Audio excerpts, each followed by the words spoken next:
Bonjour à toutes et à tous, j'espère que vous allez bien. Je me présente, Éric Béliveau, généalogiste amateur, passionné d'histoire et créateur de la chaîne Raconte-moi mes ancêtres. La vidéo d'aujourd'hui a été créée en hommage à Gilles Robillard et Micheline Lamarche pour l'occasion de leur 50e anniversaire de mariage. Normalement, dans les vidéos que je fais, je vais parler d'un couple d'ancêtres en particulier. Je vais passer à travers les documents que je trouve à leur sujet. Aujourd'hui, c'est différent. Comme qu'on est ici pour rendre hommage à deux personnes, eh bien, je vais passer à travers trois ancêtres du côté de Gilles et trois ancêtres du côté de Micheline. Bon, en fait, ce que j'ai fait quand mon ami Eric, leur fils, m'a mandaté de leur monter une vidéo sur leurs ancêtres, eh bien, la première étape, c'est de monter leur arbre généalogique. Ce que j'ai fait, je suis monté jusqu'à leurs arrière-grands-parents. J'ai fait un peu de recherche, quelques heures à chercher leur nom ailleurs, dans les journaux, recensements, pour finalement trouver quelques pistes intéressantes. Puis j'ai trouvé des petites histoires à raconter sur quelques-uns de leurs ancêtres. Évidemment, ça se peut qu'ils aient d'autres personnages intéressants dans leur arbre généalogique, mais vous comprendrez que monter un arbre généalogique, c'est le travail d'une vie. Je pourrais parler pendant des heures de leurs ancêtres, mais là, on a juste un petit peu de temps. Ça fait qu'êtes-vous prêts à écouter ça? On se revoit dans quelques instants.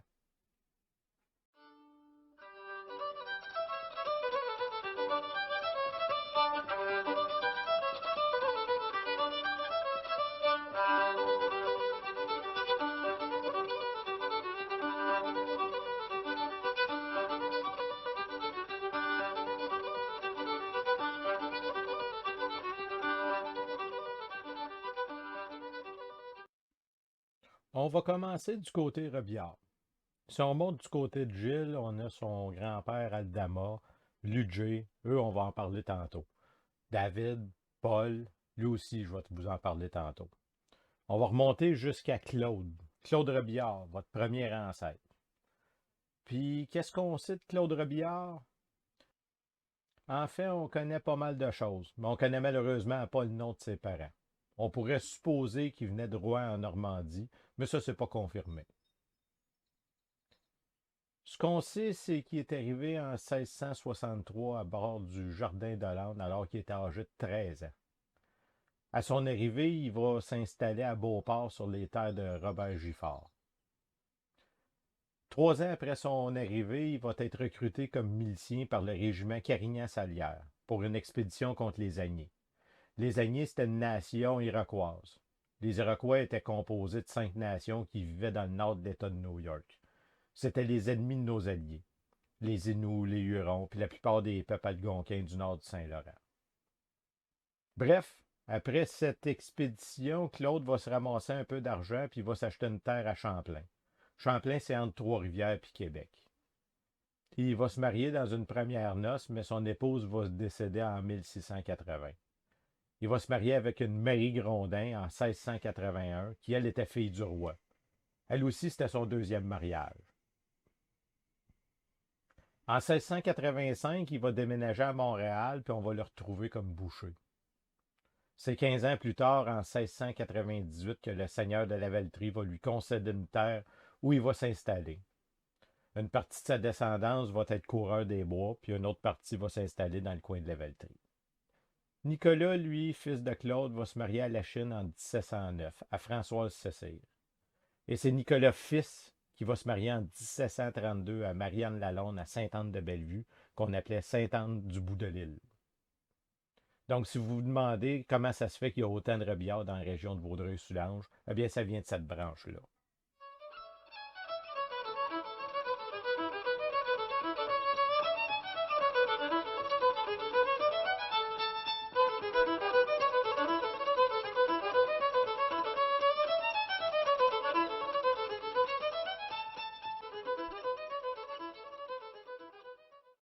Ça, c'était du côté de Gilles. On va revenir aux ancêtres rebillards plus tard. Du côté de Micheline, elle, une Lamarche, en fait, c'est Petit dit Lamarche. Oui, oui. Si on remonte l'arbre de Micheline jusqu'au premier, on a un Jean-Baptiste Petit dit Lamarche. Contrairement à Claude Robillard, qui lui est arrivé vers 1663, Jean-Baptiste Petit dit Lamarche, lui, est arrivé plus tard. Pas mal plus tard. Puisqu'il est né en France en 1718. Sa première mention au pays, c'est l'année de son mariage avec Marie-Amable Brunet en 1749. Là, en 1749, on est loin des débuts de la colonie. Je vous rappelle que Québec a été fondé en 1608, Montréal en 1642. Ça fait qu'en 1749, on est loin des débuts. Même qu'on est pas mal plus proche de la fin du régime de la Nouvelle-France qui se termine en 1760. Donc, Jean-Baptiste Petit-Delamarche arrive vers la fin de la Nouvelle-France. Puis qu'est-ce qu'il faisait, Jean-Baptiste? Eh bien, le nom dit Lamarche devrait donner un indice.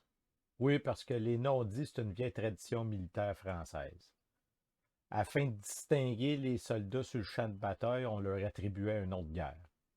Ça pouvait être d'où ils venaient, comme on a plusieurs souches de dit Saint-Onge. Ça pouvait être le rôle dans la compagnie, comme par exemple la motte, il se tenait sur une butte pour voir si l'ennemi y arrivait. Ou des fois, c'était un peu le délai du chef. Par exemple, il y en a un qui tripait pas mal ses fleurs. Comme ça, ben, on a des 10 belles roses, la tulipe, la violette. Il y a d'autres raisons comme ça, mais les non-dits, j'ai l'intention d'en faire une capsule un jour. Vous devinerez donc que Jean-Baptiste Petit-Delamarche était soldat. Plus précisément, soldat de la marine. Bon, là, vous allez me dire, ouais, mais il faisait quoi? Ça, je ne sais pas. Mais comme que sur un bateau, il y a des marches, je me dis que ça doit avoir un certain lien. Ça fait que ces soldats-là qui ont maintenant deux noms, eh bien, vont transmettre ces patronymes à leur descendance. Puis au fil du temps, il y en a qui vont choisir un nom ou l'autre, ou garder les deux. Jusqu'à ce qu'à un moment donné, le clergé se tanne et qu'ils disent vous allez choisir un des deux noms. Ça fait que c'est pas impossible que vous allez croiser des gens qui portent le patronyme Petit, et bien qui sont directement liés avec Jean-Baptiste Petit dit Lamarche. Mais là, ce qui devrait vous intriguer, c'est s'il est arrivé en 1749, il est soldat, il a-tu participé à la guerre de 7 ans? Fort probablement, mais pas officiellement dans l'armée. Puisqu'en 1758, on retrouve un procès entre René Leboeuf, tailleur d'habits, et Jean-Baptiste Petit dit Lamarche, aubergiste. Donc en 1758, il n'est plus dans l'armée, mais on est pourtant en guerre. Oui, on est en guerre depuis 1754. Mais disons jusque-là, ça va relativement bien pour les Français sur le territoire nord-américain. Mais les Anglais, qui sont déjà plus nombreux, vont continuer à recevoir des renforts. Conséquemment à cette force du nombre et une flotte navale imposante, ils vont pouvoir bloquer les accès au fleuve. Les Anglais vont ensuite prendre Carillon en 1759 puis vont venir s'installer dans le fleuve pour commencer le siège de Québec. Si Jean-Baptiste Petit dit Lamarche a participé à la guerre de 7 ans en tant que milicien canadien, c'est probablement à partir de là. Oui, parce qu'au début de la guerre de 7 ans, Montcalm et les troupes françaises avaient un certain avantage. Les batailles se passaient surtout dans la région du lac Champlain, dans ce qui est aujourd'hui l'État de New York. C'est vers 1758 que ça commence à virer de bord. Et là, on va devoir défendre la vallée du Saint-Laurent. Tous les hommes de 14 à 70 ans sont appelés en renfort en tant que miliciens. Alors, est-ce que Jean-Baptiste Petit dit Lamarche était sur les plaines d'Abraham? Peut-être pas en septembre 1759 lors de la défaite, mais peut-être l'année suivante lors de la bataille de Sainte-Foy ou pendant la capitulation de Montréal quelques mois plus tard.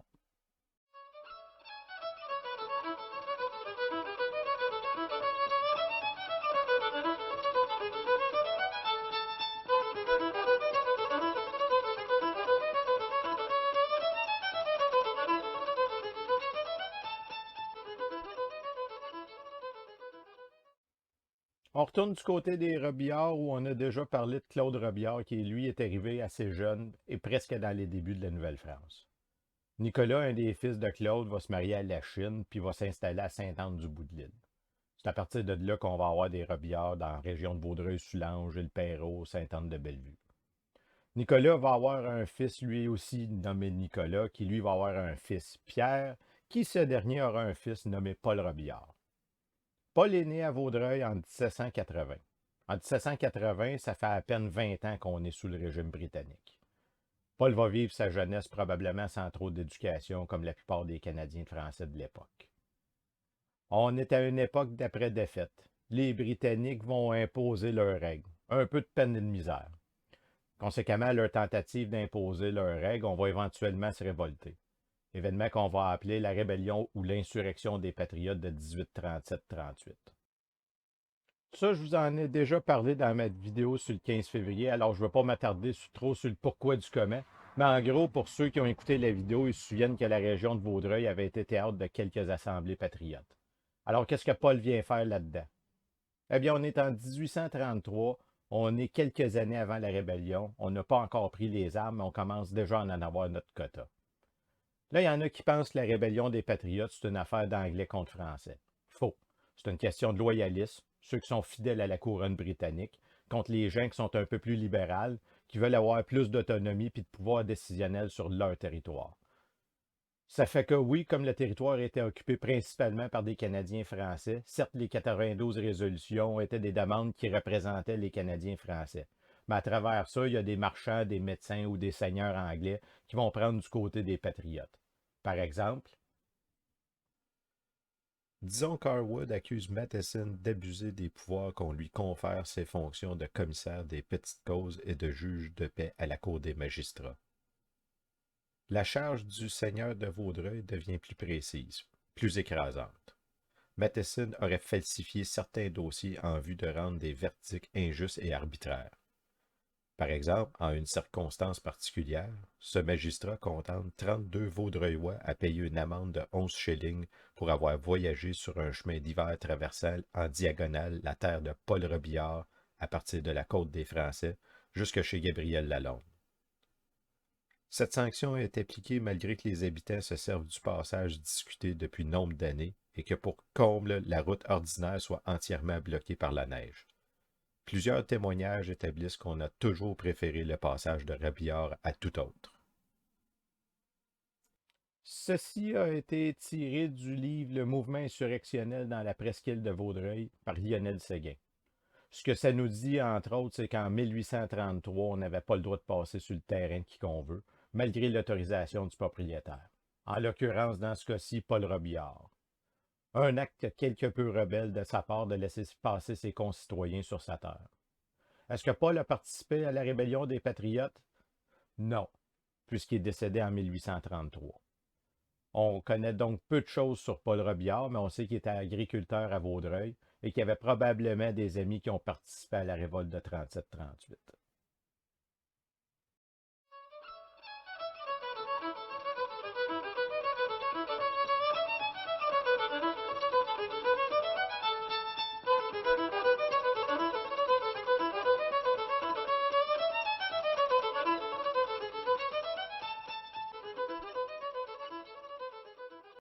OK, on retourne du côté de Micheline.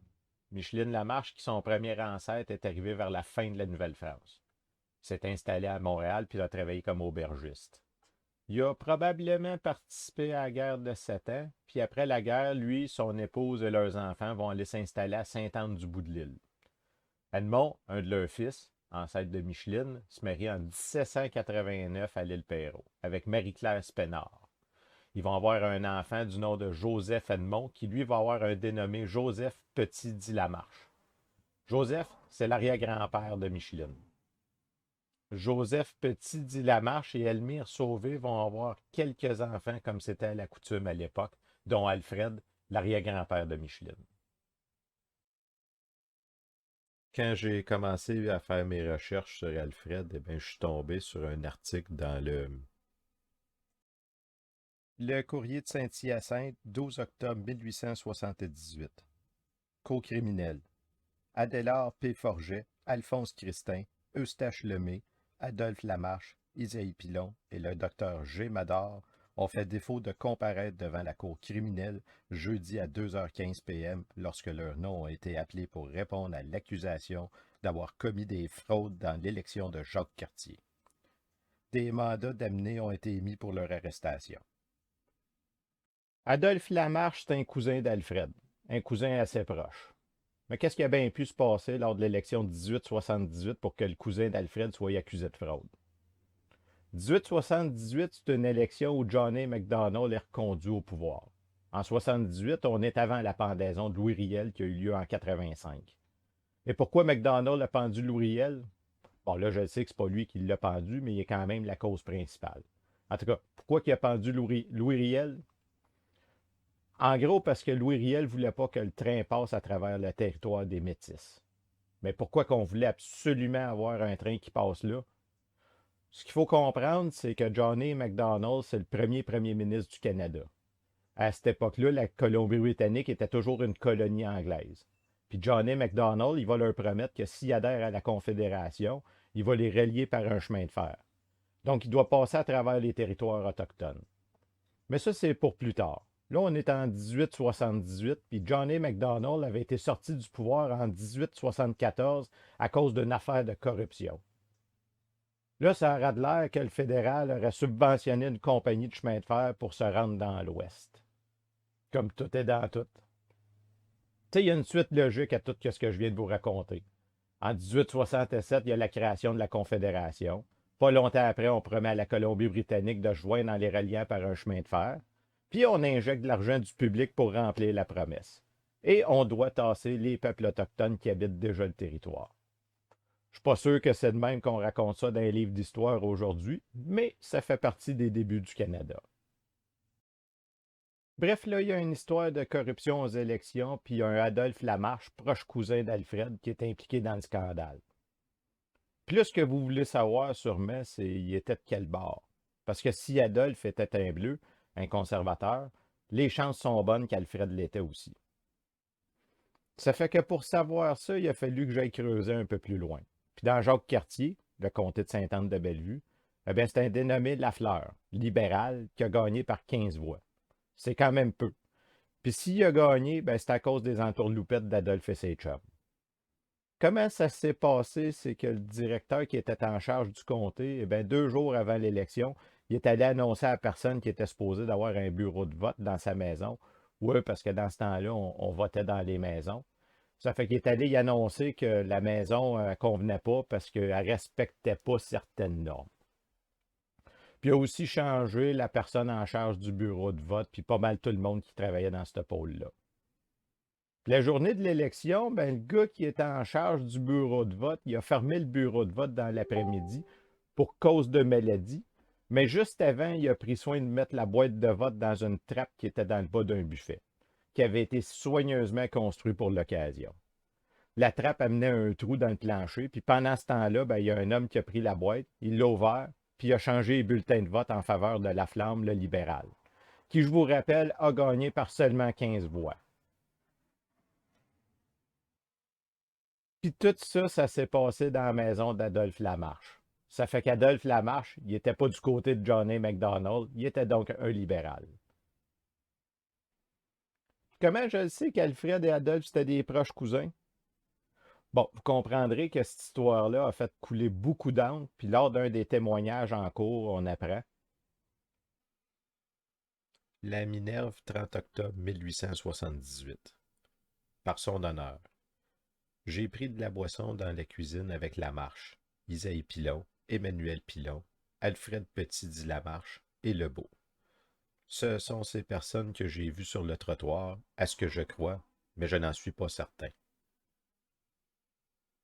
À peu près tout ce beau monde-là ont été accusés dans l'affaire. Alors, est-ce qu'Alfred était impliqué, lui, dans cette affaire-là? Bon, probablement pas, mais il a sûrement été témoin des plans.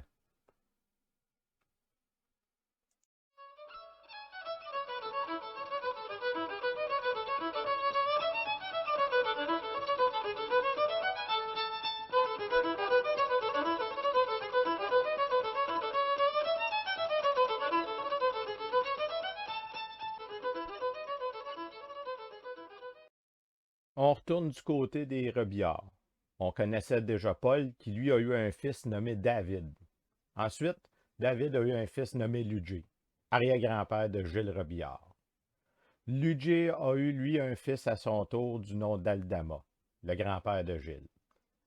Gilles n'a assurément pas connu son grand-père, puisqu'on apprend dans le Devoir du 14 juillet 1922. Sous les sabots d'un cheval. Monsieur Adhémar Robillard, 31 ans, Saint-Dominique-des-Cèdres, près de Coteau-Landing, a été tué mercredi après-midi par des chevaux emportés qui lui ont brisé le crâne sous leurs sabots. Adhémar, son frère William et leur père Ludger Robillard conduisaient à la gare chacun un voyage de foin. L'attelage conduit par le père a pris la mort aux dents et s'est lancé à fond de train. Adhémar a tenté de freiner les chevaux, mais par un faux mouvement, il est tombé sous leurs pattes et il a été piétiné avec fureur. Aidé de son père et de son frère, il est revenu à la maison où il est mort dans la soirée. Tué par un cheval. Si cet événement peut nous sembler hors de l'ordinaire en 2022, sachez qu'à l'époque où le cheval était le moteur principal de transport de marchandises ou de personnes, ce genre d'événement était loin d'être hors du commun. Les funérailles auront lieu quelques jours plus tard et la presse nous offre une belle photo d'Aldama Robillard. Au moment du décès d'Aldama, Guy, son fils, était âgé seulement d'1 an. Et malheureusement, Marie-Blanche, son épouse, était enceinte. Enceinte depuis peu, puisque c'est le 25 février 1923, dans la paroisse Saint-Ignace, que nous allons baptiser Joseph-Georges-René Aldama Robillard, fils légitime de Feu Aldama Robillard et Blanche Arsenault.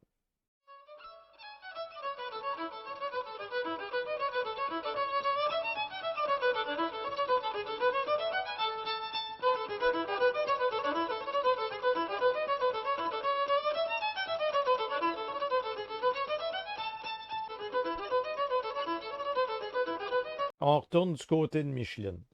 Micheline non plus n'a pas connu son grand-père Lamarche puisqu'il est décédé en 1926, bien avant la naissance de Micheline. Ça fait que je ne sais pas si Micheline en connaît un peu sur son grand-père, mais moi j'en ai appris par les registres. Comme son baptistère.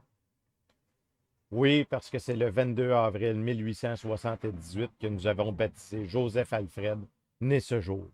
Il est issu du mariage d'Alfred Lamarche, navigateur, et Fridoline Lagu.